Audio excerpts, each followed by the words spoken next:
The widow stood where four roads met nothing, her shadow long and thin as a lie. The bundle in her arms didn't cry anymore, too cold, or too wise. Ruth Winslow had been walking since dawn. Her boots were splitting at the seams, her shawl more holes than fabric. The baby Hope, she'd named her. Though Hope felt like a word from another language now, was wrapped in a tattered quilt that had once been cream-colored. Now it was the gray of despair. The November wind bit through everything. Ruth knew she wouldn't survive the night outdoors. She'd known it for miles, but her legs kept moving because stopping meant accepting the end. She heard hoofbeats before she saw the rider. Gran McCoy came from the east, his horse steady beneath him, saddlebags heavy with winter supplies from town. He was a tall man, broad-shouldered, his face weathered but not unkind. He'd made his fortune in timber, owned half the mills in Montana Territory, but you wouldn't know it from looking at him. He dressed like any rancher-worn coat. Decent hat. Boots that had seen honest work.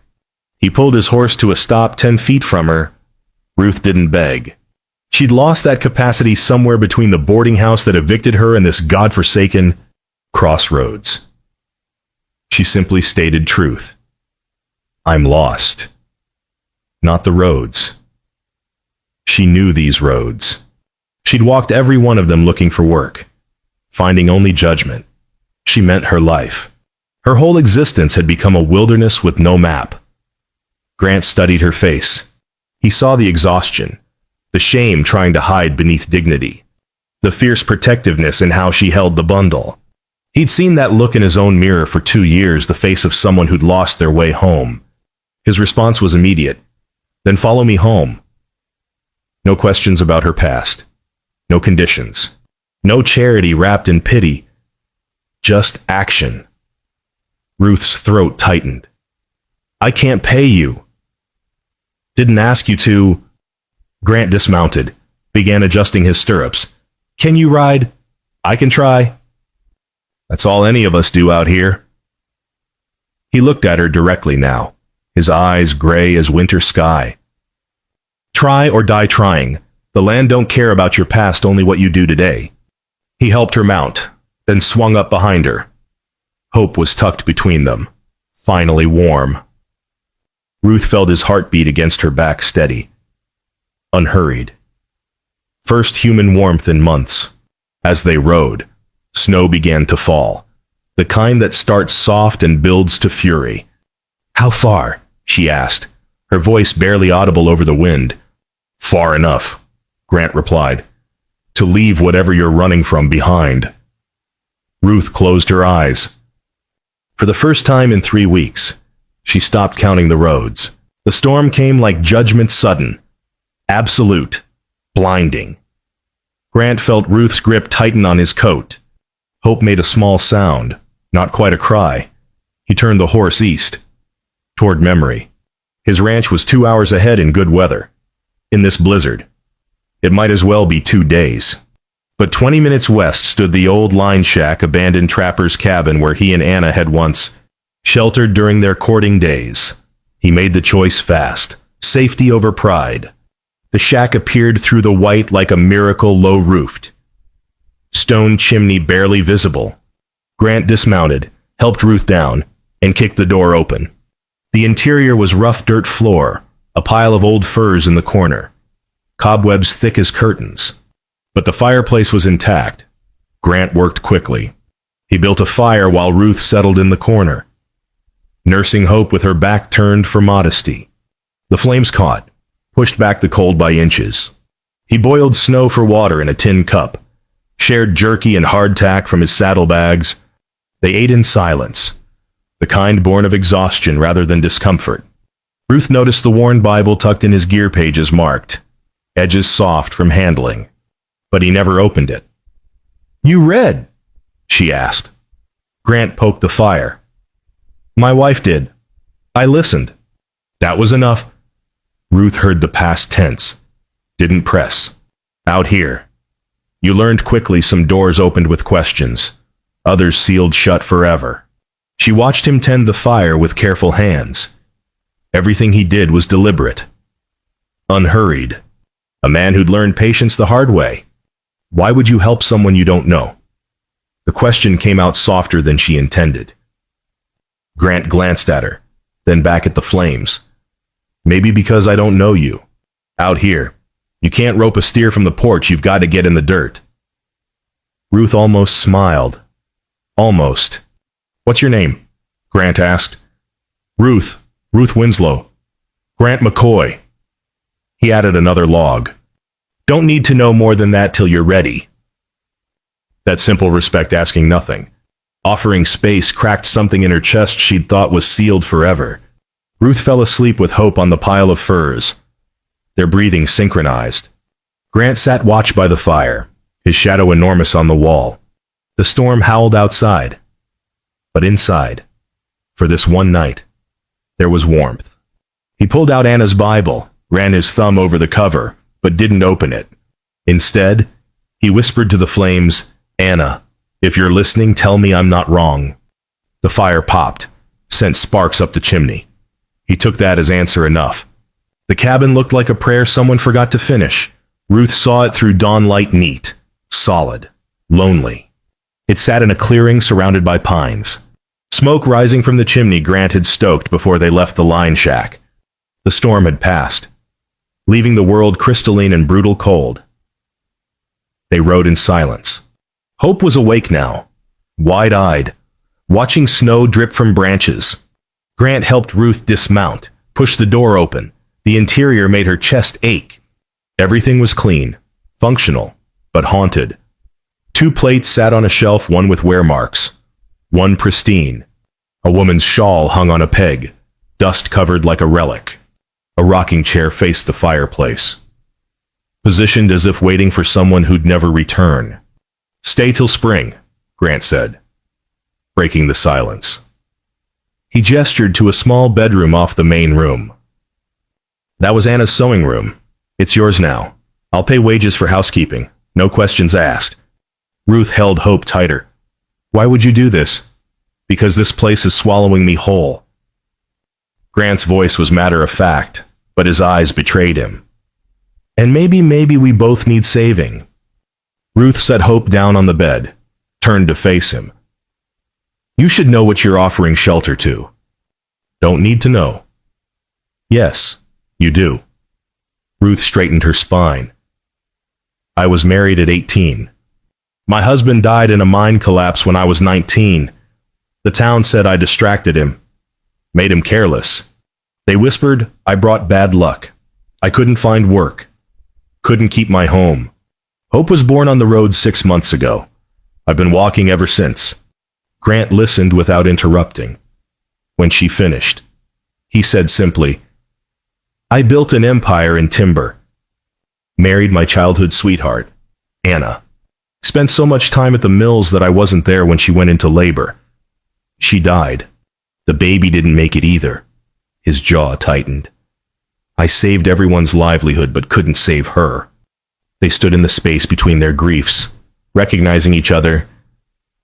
The town will come, Ruth whispered. When they see me here, they'll come. Let them. Grant moved to the fireplace, stoked it. I stopped caring what people think when the only one who mattered stopped breathing. Ruth looked at the 2 plates again. Understood. He wasn't offering charity.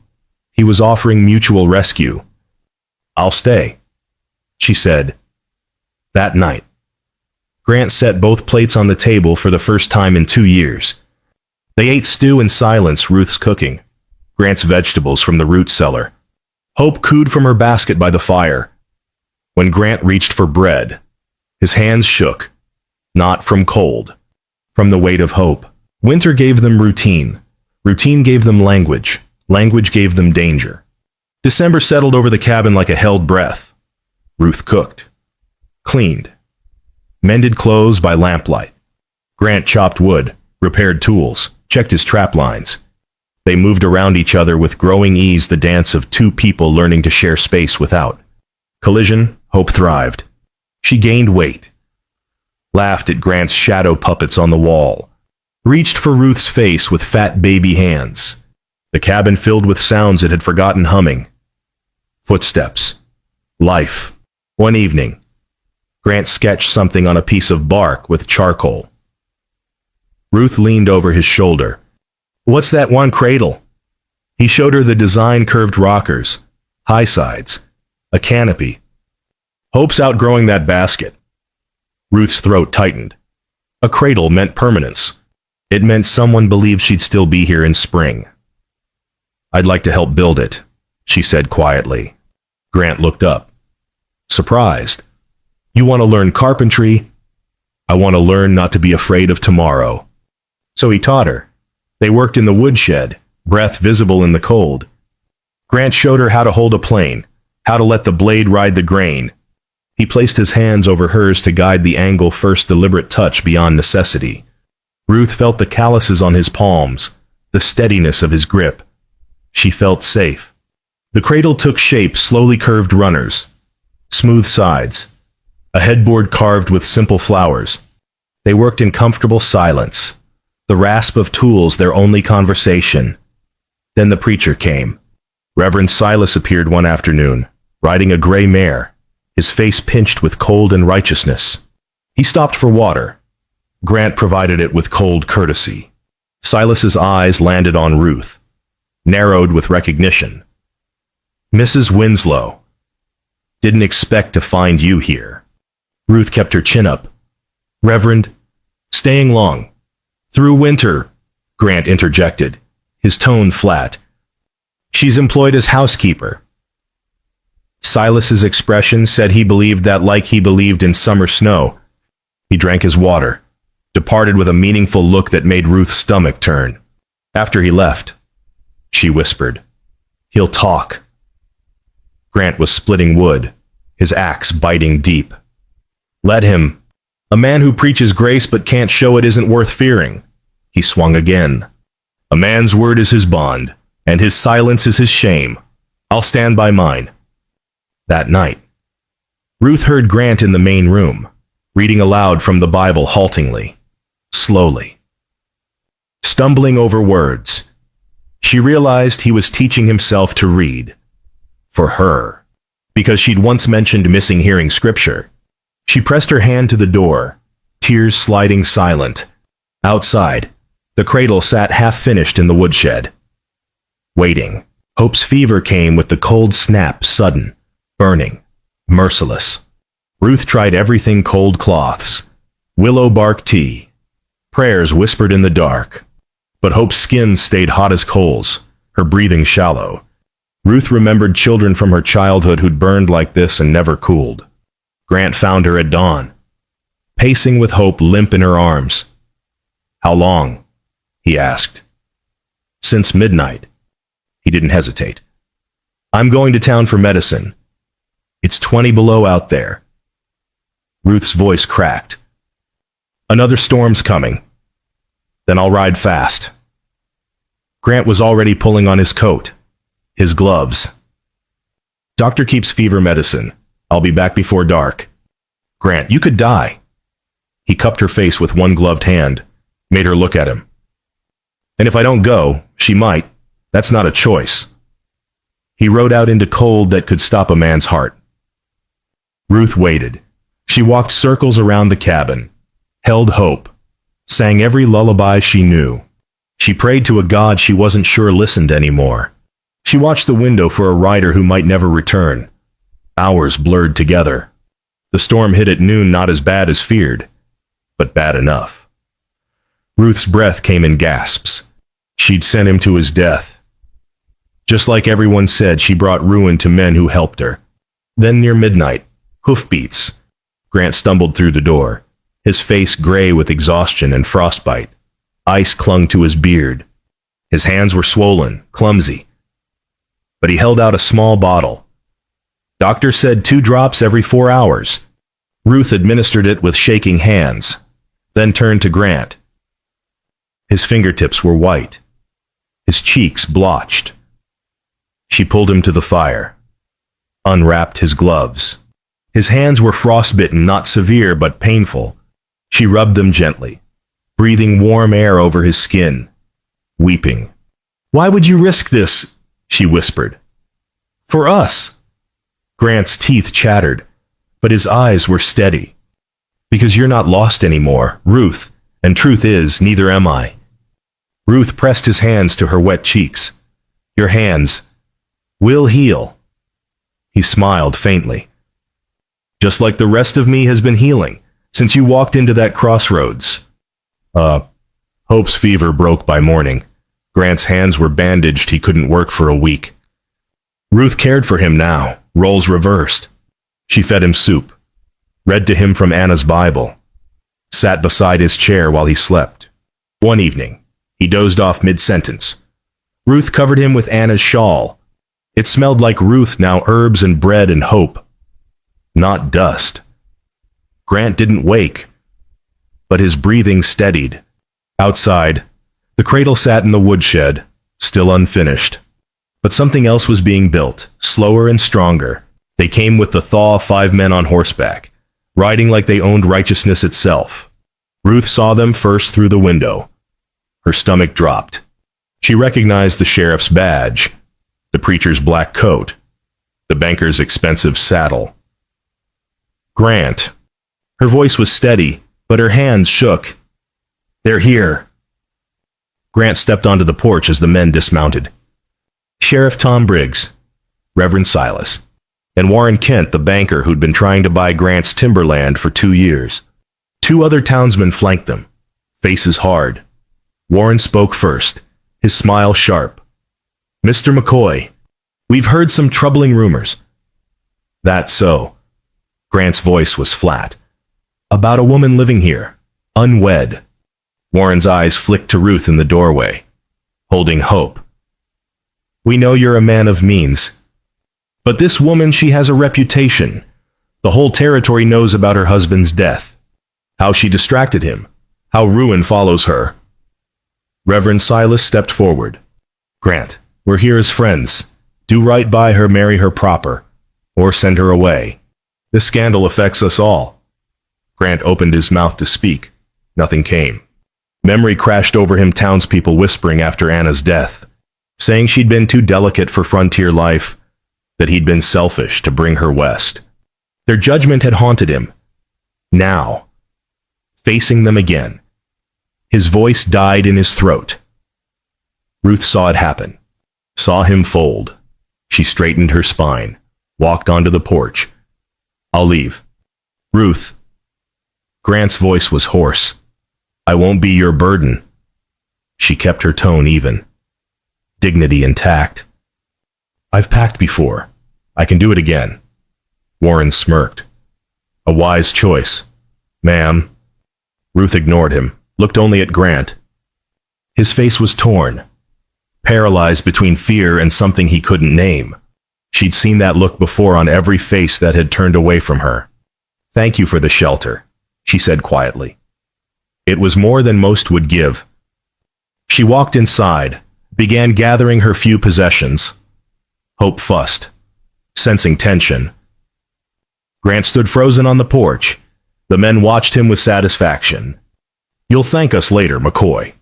Warren said, a man like you needs to protect his reputation. The sheriff, uncomfortable, added, we're just trying to keep order. Grant. Ruth emerged with her bundle, Hope on her hip. She walked past Grant without looking at him, past the men who'd come to save his reputation by destroying hers. She headed toward the tree line. Grant watched her go. His hands, the ones she'd warmed back to life, hung useless at his sides. Inside the cabin, Anna's shawl hung on the peg. If he'd looked, he might have remembered her voice. Don't let fear make you small. But he didn't look. He just watched Ruth disappear into the pines, taking warmth with her. Warren clapped him on the shoulder. You did the right thing. Grant said nothing, because he knew he'd done the coward's thing. She walked until her legs forgot how to stop, until Hope's weight felt like the only real thing left in the world. Ruth made it a mile before exhaustion forced her down. She huddled beneath a pine, wrapping Hope inside her coat. The baby was quiet, watching her mother's face with solemn eyes. Ruth wasn't crying. She'd moved past tears into something colder, We've been lost before, she whispered to Hope. We'll find another road. But she didn't believe it anymore. Back at the cabin, Grant sat alone,